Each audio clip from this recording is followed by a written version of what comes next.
Hello everybody and welcome to the LFC Transfer Room. My name is Louis and welcome back to another episode of the Chat Room, which is of course by the viewers for the viewers. If you are just joining us, please make sure to like the video, and if you haven't done so before, please do consider subscribing to the channel as well. The LFC Transfer Room is your #1 place to be for all Liverpool related news, games, reaction, the lot of it. It's all here, so please do stick around, get involved if you are finding yourself to the channel for the first time. Plenty to get into in today's show, mainly around Jurgen Klopp's press conferences in the build-up to this pre-season friendly in Thailand, Man United versus Liverpool, which is on tomorrow afternoon, about 2 p.m. kickoff, I believe, UK time. So make sure you're around here for that. We'll have a live watch along with myself. It'll be good to get those back up and running once more. So it'll be good to see some of you over there. Lots of interesting stuff coming out of Jurgen Klopp in those pre-match interviews, press conferences. So it'll be good to divulge into that. And as usual on the chat room, this is, as I said, by the viewers for the viewers. So any talking points you want to get in, any questions you've got, please do leave them in the live chat, and we'll all have a little chat about it as well. Going to keep this one a little bit shorter than the usual hour that I'm on here waffling, just because it is so hot and I have to prepare myself for tomorrow when it's going to be about 32 degrees during the middle of the day when I'll be doing this watch along for Man United. So we'll keep today slightly shorter and slightly sweeter, so make sure you are getting those comments in the live chat straight away. But let's jump straight into it. It's a good job Jurgen Klopp has decided to do these press conferences, because in terms of transfer news, I don't know what to tell you. There's not a lot going on, is there? You know, the Asensio rumours have died. The Barella rumours never really took off. Our attacking line is stacked, so no one's going to believe we're looking for another attacker. Our defence is pretty stacked as well after Calvin Ramsey's arrival, in particular. It's just a midfielder, isn't it, potentially? And even today, Jurgen Klopp has pretty much done his best to try and shut down those rumours. Whether that's truthful or not is something that we will find out at the end of August when the transfer window slams shut. But plenty of talking points coming out of it around, you know, his perception of our midfield, the way that it's been portrayed on social media. He said that he's heard about it and seen the discussions going on about how we definitely need to sign a new midfielder, etc., etc. As I say, he's definitely got burner accounts on Twitter. I know he said he heard it from other people, but he's definitely got some burner accounts that he gets all his information from, and he's watching us every single day, isn't he? Hello Matthias, hello Jen, good to see you both. Hope you're doing well. I'm doing good, thank you Matthias. Hope you're okay. You need a paddling pool and some chilled drinks for tomorrow. It's going to be a hot one. It's going to be a hot watch along, probably the hottest one we've ever done. So no, I am looking forward to it though. It's going to be big as well. You know, a friendly, you guys know, a lot of people come on here looking for a live stream of the game, and they get surprised when they see my little face. And hopefully some of them stick around, and we'll be able to welcome some new people onto the channel as well. Now I'm going to jump straight into a couple of points that Jurgen Klopp made, particularly about the new, a potential new system being put into place. A lot of people have spoken that he may look to move away from a 4-2-3-1, may look to move away from a 4-3-3 into a 4-2-3-1. There's been a lot of debate as to what formation would suit us best in terms of getting goals, being solid at the back still, and getting the best out of the players that we've got, the players that we've signed, sold, etc. And he kind of hinted that that's definitely a possibility. He said, on the possibilities of changing the way Liverpool set up to suit a new midfielder, Jurgen Klopp said, we can play a different system as well, where we might only need 2 midfielders, but then all these guys can play as a number 10 in the new system. So where is the need for a midfielder? The day when somebody comes to me and tells me why exactly. And I think a lot of people have jumped onto that one as like, cool, that's definitely a 4-2-3-1. But I think it's a lot more subtle than that. I don't think he's at all confirmed it. I mean, he's obviously going to keep his cards fairly close to his chest, isn't he? But we can play a different system as well, where we might only need 2 midfielders, but then all these guys can play as a number 10 in the new system. So where is the need for a midfielder? I mean, that to me, that says a lot of things. That could be a 4-2-4, which we saw a lot towards the back end of the season, especially when we need to press on and get goals in games. That's certainly something we can do, pushing up one of the midfielders to act as a second striker. A 4-2-3-1, though, as he says, we've got Fabio Carvalho can play there. A lot of people truly believe that Roberto Firmino can play there. And, God, it's hot. I'm sweating buckets already, just sat here in front of the computer screen. Harvey Elliott, Curtis Jones, even Oxlade-Chamberlain, although that's not something I want to see at all this season, could potentially fill in as a number 10, and then we a lot of them can rotate out as number 8s or 6s, whatever way you want to look at it. Alongside, you would assume Thiago and Fabinho as the starting double pivot. Darwin Núñez, of course, playing ahead of that. It's the first time that Jurgen Klopp's had a genuine first choice starter, which I think is pretty bizarre, considering it's his 5th or 6th year in the job. Roberto Firmino was there, and he converted him into one of the best false nines in the world. But until now, until Núñez's arrival, he hasn't had a proper first team out-and-out striker. I know we had Origi, but as I said, first choice, first team, I'm not too sure about that. Hyla says, this is Klopp's way to admit the following. Our midfield is really too weak, but we failed to sign Tchouaméni, and we saw on several occasions last season that our midfield are not up to standards. Ergo, we have to change our system. I think that's probably a bit of a harsh way of reading that. I mean, as I said, I don't think it necessarily... He's saying we can play a different system as well. Like, I honestly think we will still see the 4-3-3 a lot of the time, and the change in formation is mainly brought about because we now have Darwin Núñez. I think that's a massive part of it, because Klopp will always want to have extra bodies in the midfield. So if he can, at least at the start of games, so with Núñez not as a false 9, Firmino dropping in or Mane doing a similar thing, I think a lot of that is more down to the arrivals rather than the lack of. But I take your point. Obviously, Tchouaméni was definitely a target, and to now come out and say that we don't necessarily need a midfielder is quite interesting. But I feel like he kind of covers himself on this. He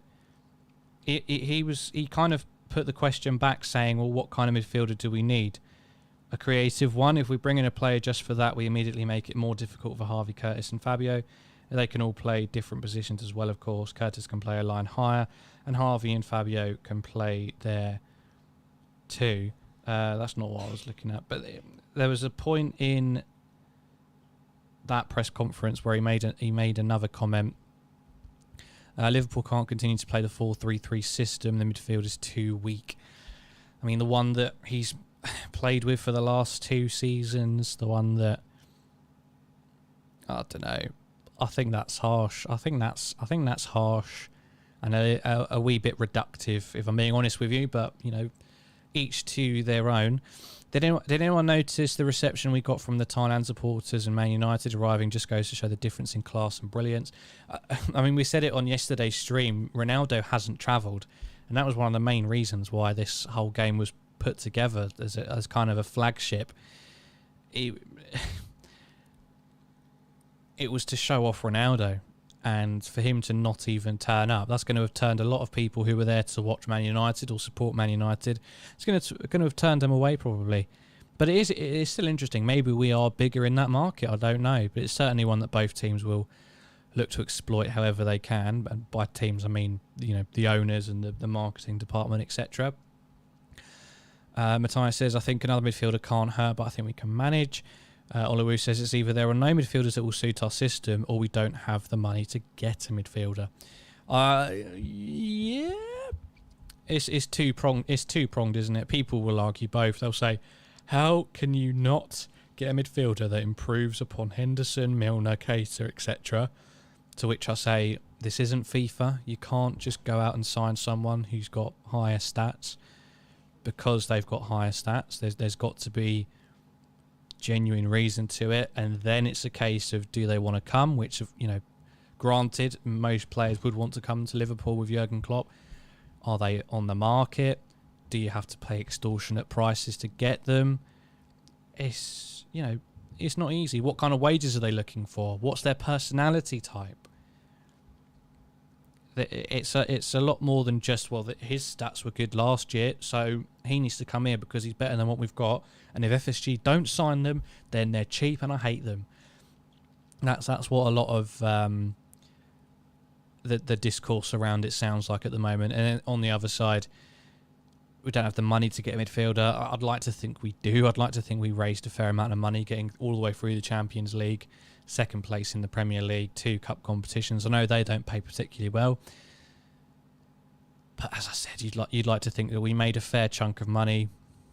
We're still owed like 30 million. Did anyone see that? We're still owed 30 million from Barcelona for Coutinho. That they're obviously still in serious debt, but their figures came out and they still owe us money for Coutinho, which is mental. Benzo says we only need players in certain positions, backup, future replacements, right wing, left wing, centre mid, and CDM. I mean, that's just never happening, is it? We're not getting all of those in one go. It's an ongoing process, isn't it? And this season, Liverpool have sold Mane, Minamino, and their goals alone haven't been replaced through Núñez, Carvalho, etc. Well, we don't necessarily know that just yet, do we? Hyla, I feel like you've woken up on the wrong side of bed today. You're normally fairly objective or slightly positive, but I'm feeling a lot of negativity from you, and hope you're all good. Oliver says Tyler Morton is like a new signing according to Klopp. I mean, a lot of people will think this is deflection tactics and a pretty pathetic excuse at it, like, oh, well, this youngster trained well, so we don't need a midfielder now. But I mean, this kind of stuff genuinely excites me. I want to see Tyler Morton playing more. A lot of people think he's bulked up slightly, gotten a bit taller as well. And I think the most important thing for me is that Klopp said he's training as a number 8 now. Now, last year, most of his appearances in the first team came as a number 6. And whilst I still thought he looked really, really good and really impressed, you could tell that's not where his game is it? He's not a destroyer. He's not someone who can position himself in the right part of the pitch to break up counters before they happen, or someone to interrupt transitions. That's just not his strong point, is it? So if we get to see him on this tour and maybe early in the season as well, playing as a number 8, I mean, that's fantastic, isn't it? And he can't be any worse than Alex Oxlade-Chamberlain. That's all I'll say, and we will not mention Oxlade-Chamberlain anymore. Please do like the video if you haven't done so already. There's 20 of you, so I think 20 likes isn't too much to ask. Everybody just press that like button. Please do subscribe to the channel as well. This is the chat room by the viewers for the viewers. I must admit, I'm frying here, so my mind's gone a little bit blank. So do keep your questions and thoughts in general coming in to the live chat. You can, of course, also become a member if you'd like to support the channel further by pressing the join button or going to the link in the video description as well. It's $3.99 a month and you get exclusive badges next to your name and exclusive stickers which you can post in the live chat as well. Morton is a Thiago backup, but we have Jones there already. I mean, it's probably a bit early to call Morton a Thiago backup, isn't it? But, hopefully he's got a long career here. I hate it when a youth player comes in for a little bit and then you see him get sold, a bit like Ben Woodburn. Hyla says, I always do the math, Louis, and read the stats. Tell me honestly, our midfielder getting older, and Liverpool haven't even replaced Wijnaldum, our most used midfielder, his last 4 years in our shirt. Yeah, but when he went, I know Thiago's had injury problems and so has Keita, but when he went, our style changed. We didn't need it to like for like replace him necessarily. Excuse me. And as much as on his day he was very good on the ball and very good at just keeping possession ticking over, there were a lot of holes in his game. I don't feel like we miss Wijnaldum necessarily. I don't think this is what I see a lot. People saying this is absolute fact by just expressing an opinion. People say, well, if we'd had Bellingham or Barella last year, we would have won all 4 trophies easily. And that's a fact. And I just think, how deluded are you? How are you going to put your neck out on the line? Well, you're not putting your neck out on the line, are you? You're saying something which can't be proven because it's already happened and we can't go back and change that. You're just saying it in the hope that people agree with you. Bellingham Bellingham might turn out crap in the Premier League. I'm not saying he will. I'm not saying that we're not going to get him, and I'll fully support him. But signing him does not guarantee anything. You hope it does. You hope he does very well. You hope he massively upgrades our midfield. But you can't guarantee it to me, and you can't tell me that makes it that wins us trophies. It's not the way it works, and that's. I feel like what Klopp is trying subtly to get across to people is that it doesn't matter that the midfield that got us to a quadruple is now a few months older than they were last year. It really isn't. It isn't like FIFA when you get to 30 and you think, right, sell him, he's gone, or Football Manager where they get to 31 and then their stats just start taking a plummet.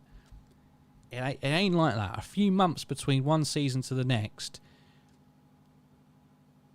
you're not losing as much as you think.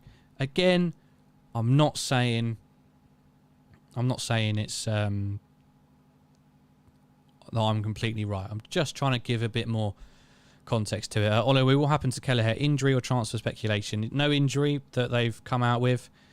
No injury that they've come out with at all.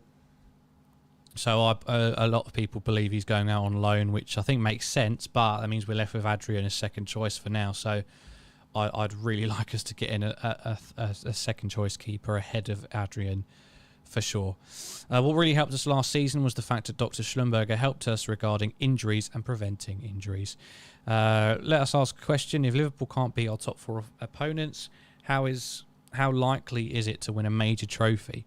So if you're talking about our record last season, I'd say, well, we were half an hour away from winning the league.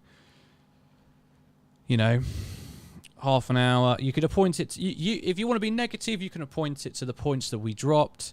You can pretend that Bellingham automatically means that we win those games that we didn't.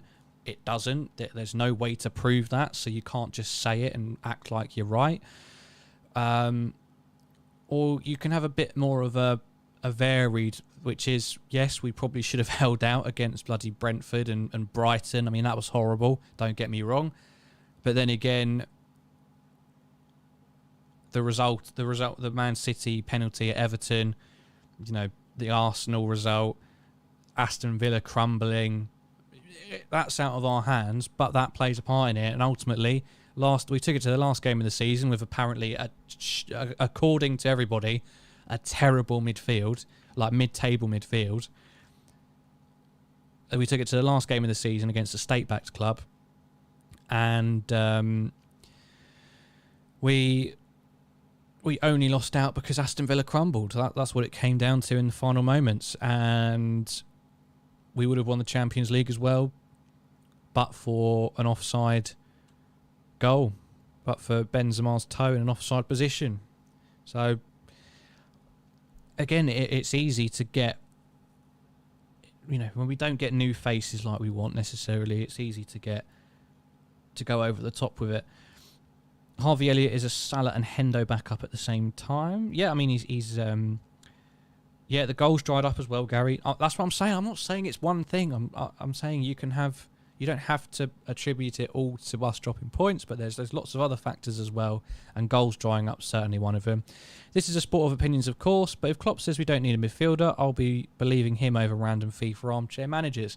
And I think we're on the same kind of page, because exactly, it's a sport of opinions. We don't want to just shut anyone up and think that we're right.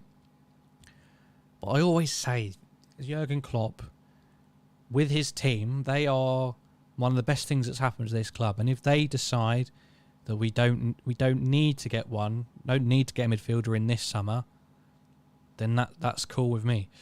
Anana, Sangar, Coxu, do you think Liverpool should be in for the likes of any of them? I don't think any of them dramatically improve us. Obviously well within price range, but I don't think we need to buy...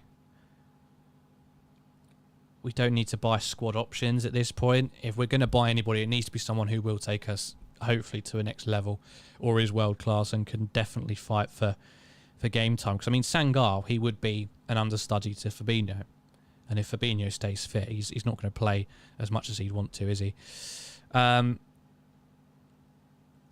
He's miles better than Cater. I mean, I guess you're talking about Bellingham. I mean, I'm not saying that he isn't. I'm not. This is the thing. But just because he's better doesn't mean that those results changed. Doesn't mean that other results wouldn't have changed. I mean, this is like, it's the butterfly effect, isn't it? And I feel like this is all getting a little bit silly now. But, we signed Bellingham last year. We go through the same season, but he helps us in the Brighton game. But then, I don't know, he might make a massive cock-up in another game, give a goal away, and we've lost that one. Like, you can't tell me that wouldn't happen.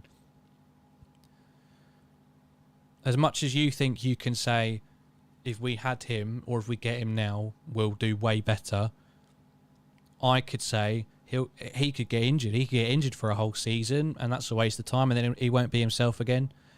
I could say he won't adapt well to the Premier League, the same way that a lot of people think Naby Keita hasn't adapted well from the Bundesliga.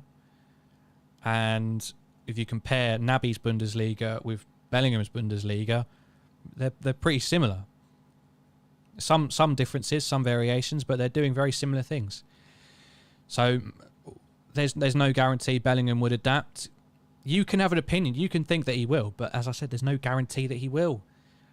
So I just don't think you can come on and start to speak so factually about how if we do not sign a midfielder, that is it. We're not going to do as well. You don't know. You don't know. Nunes will be a nightmare for defenders, says Gary. I definitely agree. Stuart Hopkins says £79 million spent this summer, £62 million sold. Net spend around £17 million is paltry. Why aren't the board backing Klopp with big money to strengthen his squad? Well, this was something that I brought up a chat room or two ago.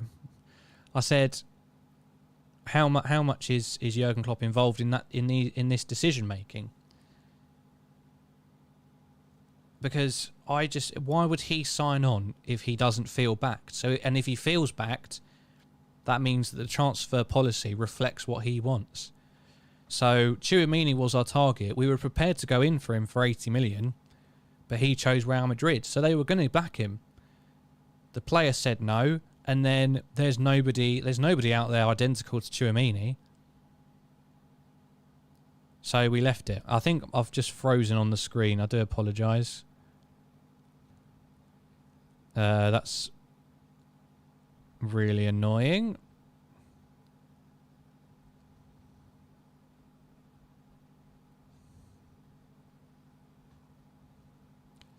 Bear with me a moment. My camera's just frozen, which is fantastic.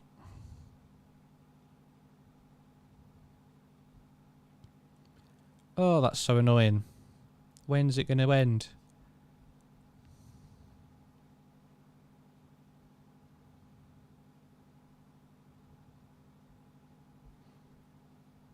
I am completely frozen. And that's just completely ruined my momentum as well. I was going off on one for a minute there. Please do like and subscribe. I know I'm frozen, but please do like the video if you haven't done so already, and please subscribe to the channel as well. Keep getting your thoughts and opinions in the live chat. Yeah, I know I'm speaking but not moving, and I have no idea what to do to fix it. That's so annoying.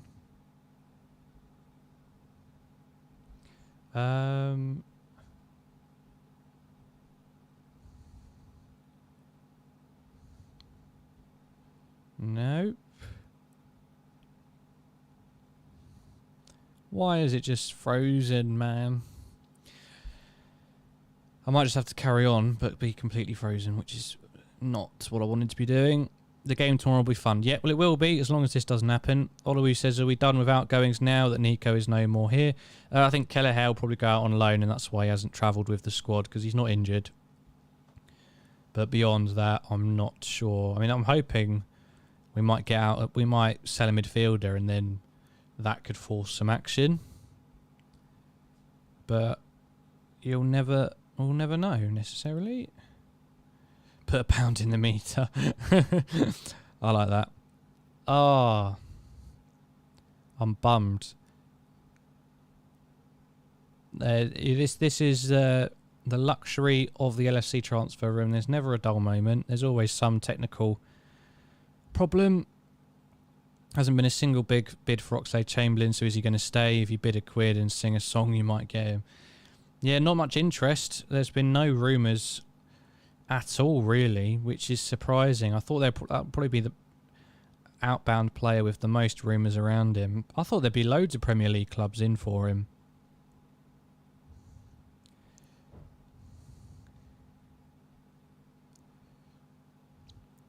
No, I think my Wi-Fi is absolutely fine. It's just the camera's frozen. I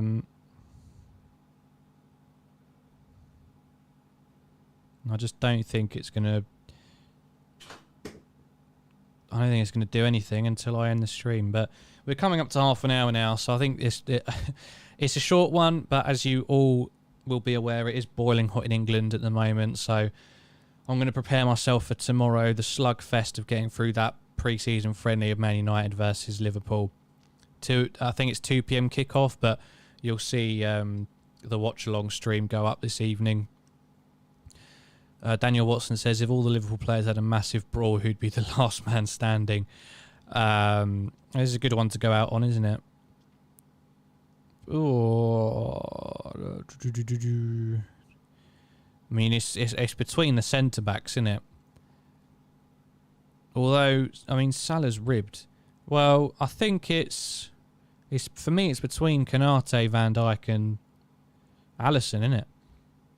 So let them have a triple threat to suss it out themselves. Right, sorry for the poor end to the show. Terrible, and we'll look to get it resolved ASAP. But thank you very much for joining, everybody. Keep cool. Let me see when this pre-season game actually starts.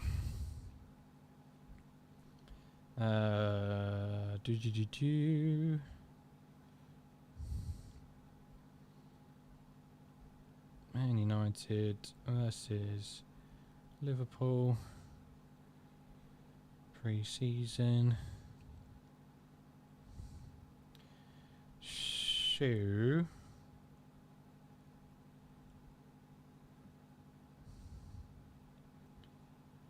Oh,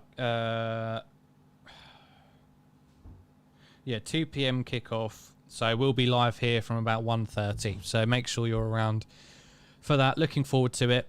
And yeah, thank you for joining. Sorry for the poor ending, but please do leave a like, subscribe if you haven't done so already. And we'll see you tomorrow for Man United versus Liverpool live watch along on the channel.